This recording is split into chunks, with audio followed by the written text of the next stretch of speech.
Hi, this is Eric Martin with Board Game Geek. I'm here with Nick Sauer from Shoot Again Games, and we'll be talking about Looting Atlantis. Yes. Okay, which you wrote a designer diary, you talked a little bit about the origin of the game, but hope you can give an overview of the gameplay and what we're trying to do here. Sure. This is the island of Atlantis. Mm-hmm. This is the volcano in the center of the island, which has recently become active, much to the despair of the people living in Atlantis.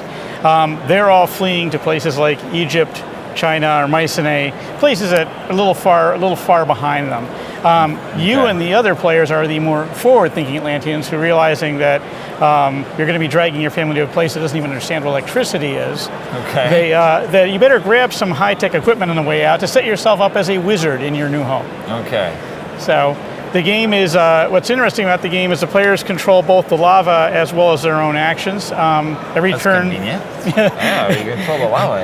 Every turn starts with a player placing lava on the board. It starts in the center and spreads out and eventually flows into the city. Okay. Then you get 2 actions per turn, which at the beginning of the game, which is either moving your air card to any place or taking the top card at your current location.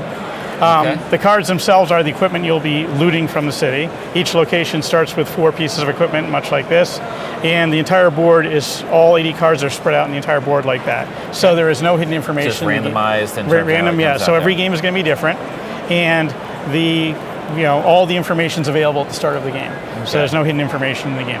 Okay. The equipment cards serve 2 functions in the game. They are not only the victory points, but on your turn you can also discard 1 equipment card to use its effect. Okay. Now, discarding the equipment card is obviously bad because since they're victory points, you're losing potential victory points. But the other effect of that is when you discard, it doesn't leave the game. If you are here, for example, when you discard an equipment card, it goes to the bottom of the stack that you're currently at. Okay. So in addition to potentially costing you victory points, you're now potentially handing victory points to someone who might be working on that color later in the game. Right. Okay. So the cards all do unique things. The blues let you dig out other cards. The fusion battery is one of the more powerful cards in the game, let you get 2 extra actions on a turn. Mental amplifiers let you take equipment cards from another player when you're in the same space as them. Okay. Lava, the personal force field, lets you control another player's lava for the turn. And of course, the quantum nullifier nullifies the effect of any of these cards, except for, of course, another quantum nullifier. Okay.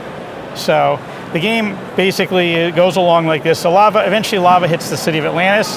When it does, the game enters the second phase where everyone realizes, my God, it's really over. So now everyone gets 3 actions per turn, speeding along, trying to grab as much equipment as they can. Okay. And then once it's here, it spreads. It can. The lava always is next to each other, but once it hits the city, it can spread out like that. And I promise you, it will in fact do that mercilessly. Okay. When lava hits a space with an air car or an equipment, the air car is damaged, the equipment is destroyed and removed from the game, the lava stays there. Right. Actually, it'd have to be like that, to be honest. On the start of your next turn, the first thing you have to do is fix your air car. That's your first action. Your second action is to now move your air car anywhere in Atlantis, and the third action is to take the top card at that location because presumably otherwise you would not have gone there. Right. The other last thing you can do is flee. Fleeing is basically after you place lava, you take your entire, no actions, no card play, you go away. The places have different point values because they can only handle 1 superpower being with nuclear technology per kingdom, because when they allow multiples in, bad things tend to happen. Okay. Other kingdoms have learned that, and these guys have learned from their mistakes. So the game when the game ends, when either all the equipment cards are taken or the entire board is covered with lava, which happens surprisingly more frequently than you would think. At least as a designer, I did not anticipate that happening. Okay. So then you score out your points. The cards score differently.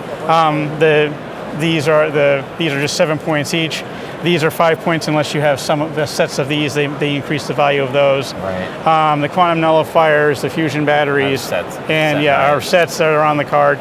These are square function. These are go up over 35. This one goes up slow but gets insanely powerful toward the end. So they're dangerous to let go. Okay.